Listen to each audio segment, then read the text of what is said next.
Buckle up, because we're going to talk about challenging some of those myths about how you parent adult children and how to do it more successfully, which is our goal, is to equip you to be the best parent you can be, whether they're 15 or 25 or maybe even 35. There you go.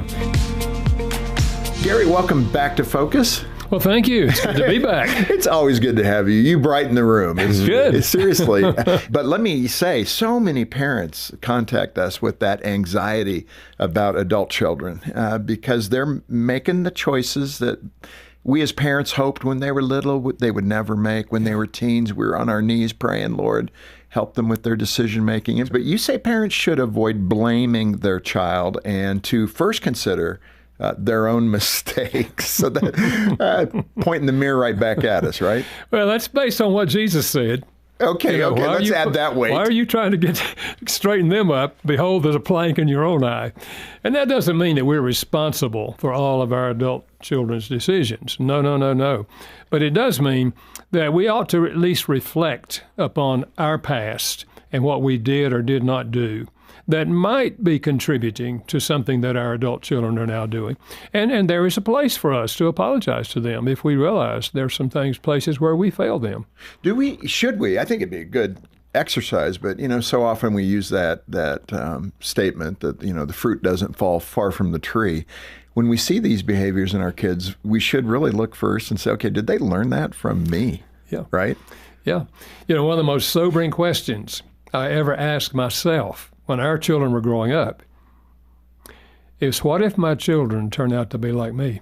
And some of the significant changes I made along the way were when I answered that question for myself. You talk about the most common mistakes parents can make with adult children. And, for example, overprotection or micromanaging. That's probably cutting really close to a lot of listeners and viewers right now.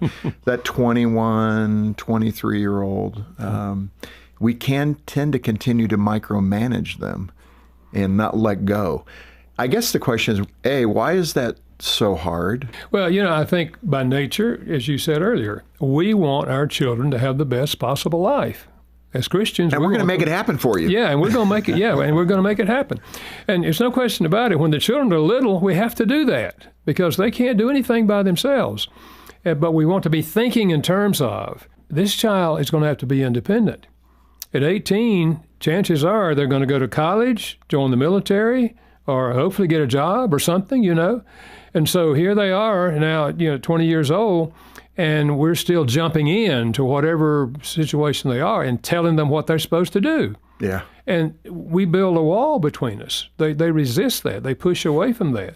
And consequently, we're not having a positive influence on them when we do that. But we do need to have a positive influence. We can't change our adult children in their decisions. We can't control them. Right. And when we do, we lose the opportunity to influence them. So I think if parents realize, yes, I want to have a positive influence on my adult children, but I can't control them, we have to give them the same freedom God gives us to make our own decisions. And let's face it, God's first two children made a poor decision, and we still suffer from it. Right. Right. He was not, he's perfect, but in that context, his kids chose unwisely. Yep. Gary, the other side of this, so, we're kind of stressing this idea that the parents have missed some things, et cetera, et cetera. But there's also, and I think I can tend to lean into this, okay, my kids are over 18, my job's done, everything they do is on them, and I'm going to wash my hands, and, that's too bad. Oh, that's too bad. So how do you not become so disengaged that you're not being a helpful parent in that 20, 30-something space where you should be? I think basically we have to realize that we are going to have an influence on our adult children, either positive or negative. And what we want to do is have a positive influence on our adult children. So I think rather than telling them what they ought to do, to say to them, look, anytime I can help you, I'm happy to help you. Anytime you want my advice, I'm happy to give it to you. But I'm not going to tell you what to do. I'm not going to control your life. Because you, at this age, you're able to, I want you to be independent. But I'm available if you ever want my advice on anything. Yeah, and chances are they will ask your advice on things, and you can have a positive influence.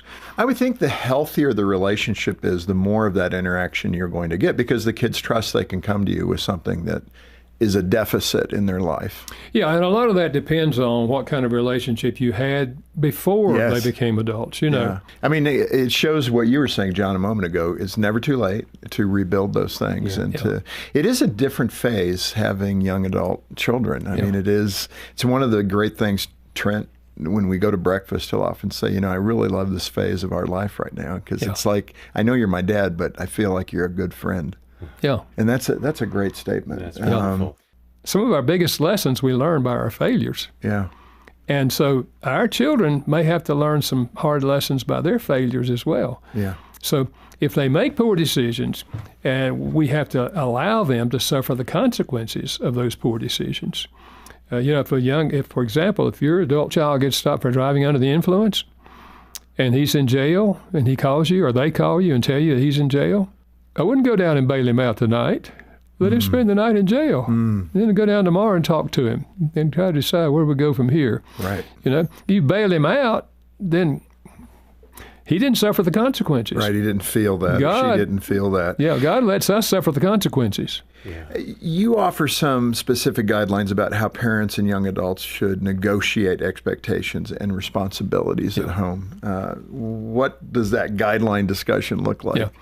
Well, I think if the young adult comes home and is moving back in, that is the time to have a conversation about, okay, we're happy for you to be here. Let's talk about how we can make this work best for all of us. Yep. And so we'll share some of our concerns and thoughts. You share some of yours, and let's make some decisions here on how we can make this beneficial for all of us, because that's what we want, And starting it early rather than waiting 3 months before you bring up a conversation like this in which you're really frustrated by what they're doing or not doing, far better to have that conversation early on. I like that. I mean, Gary, I wanted to ask you, you mentioned temperament a little while ago, and I want to kind of bring that around, because in the book you talk about planners and strugglers as temperaments, I think, in part with our children. Describe the planner and the struggler. Yeah, well, when adult children either come back home or they stay home, the planner is one who has ideas of where they want to go. They can't afford maybe to be out by themselves now in an apartment somewhere. So they're planning, if I can stay here for the year and I'm going to get a job and do this and save my money because I want to go to college, or I want to do this or the other, whatever else, they have ideas on where they're going. And this is great, because this is the easiest thing for the parent, because they realize this child's going somewhere. 1 foot out the door at high school graduation, basically. Right. But the struggler is the one who comes back home after they've had a failure. Yeah. And they've lost their job, or they've dropped out of college, or they're having problems with alcohol and drugs or whatever. They come back. They're struggling with life, and that's totally different, and it's a totally different situation. Well, in fact, you mentioned that, the distinction between loving and challenging, and that to me rang of art. The art of parenting, that it's not a scientific methodology, a formulaic approach. You kind of have to know what to apply when.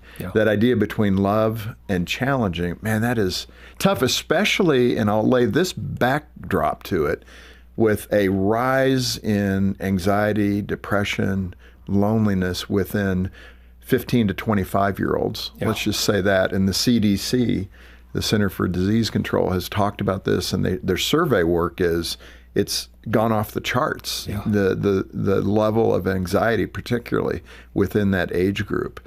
So speak to all of that as a parent, because this is all, especially if we're fairly well-informed parents, we know all of that is occurring, and in the wash of this effort to apply the art of parenting, helping our kids when they may have high anxiety or depression, or they've been bullied, or all the other things where it's outside normal. Yeah, and that's when our child desperately needs our love. I mean, that's the first step. We're not going to get anywhere if the child doesn't feel loved by us. And And that's where the love languages actually can help them at that point. Yeah. Hoping they've already learned that love language concept and they know that adult child's language. If not, they ought to discover it. And then communicating love to that child in a meaningful way to them so that what I call their love tank is full and they've coming back broken, and they know they're broken. They know they're struggling. It's just that they don't know how to handle it on their own, and they need you desperately. And if they feel your love, then they're far more open to your suggestions. For example, if we recognize that they're feeling depressed and all of that, to say, honey, this is something that's common with a lot of people your age, but there is help. And let's find out a counselor in our area that's a Christian that can really help us in this area. And we can go with you if we need to. You can go by yourself. We'll ask the advice of the counselor on that. But we want to help you because we love you so much. And there's life beyond this, Yeah. So it's communicating that kind of love and that there's hope for them because some of them don't have a lot of hope at that juncture, depending on what they've been through. Yeah, that is so good. And everybody said, amen. Let me add this to it and speak to this as well. Our self-imposed expectations that, if we're good Christian people, if we're good followers of the Lord, that the product with our children should be there, and they too should be perfect children, perfect young adults. And that is not the equation, everybody. People have free will. The way your kids behave is not a reflection upon you. They have their own way to go. Adam and Eve did it. Are we going to say God is no good because Adam and Eve made bad decisions? I don't think that's the equation at all. Yeah. But we have to be sober-minded about that guilt that we can carry and how that then seeps into our relationship with our adult children. I think that's really true. As a matter of fact, one of the most common things I hear from parents in my office, particularly if their child has made a really poor decision that's against their moral beliefs, their Christian beliefs, and that sort of thing, they say, Dr. Chapman, what did we do wrong? Right. We've loved this child, we raised this child, we gave our lives to this child, and now they've done this, or they've made this decision. What did we do wrong?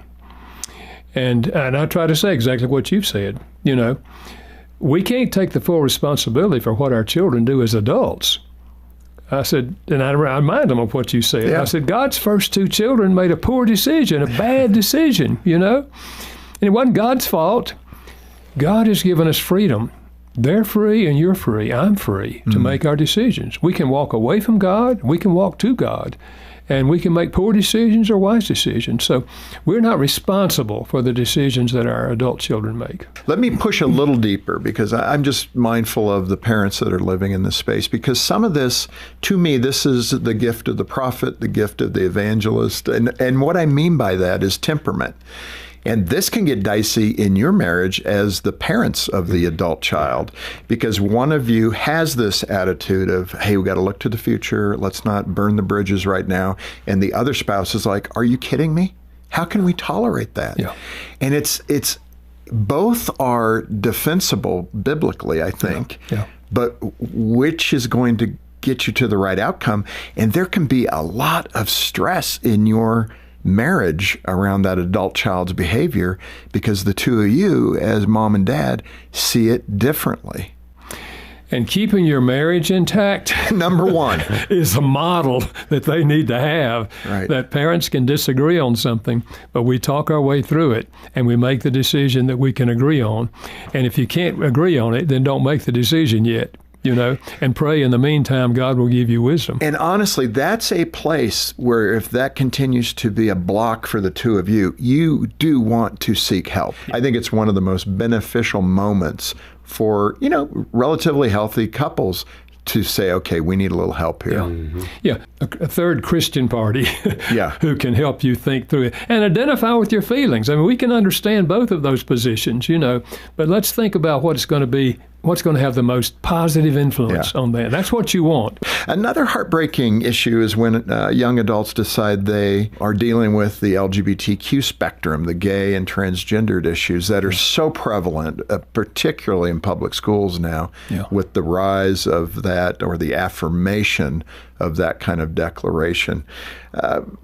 explain why condemnation or despair is the wrong response, even though this is perhaps one of the most gut-wrenching situations you'll face as a parent. Yeah. I think there's no question about it.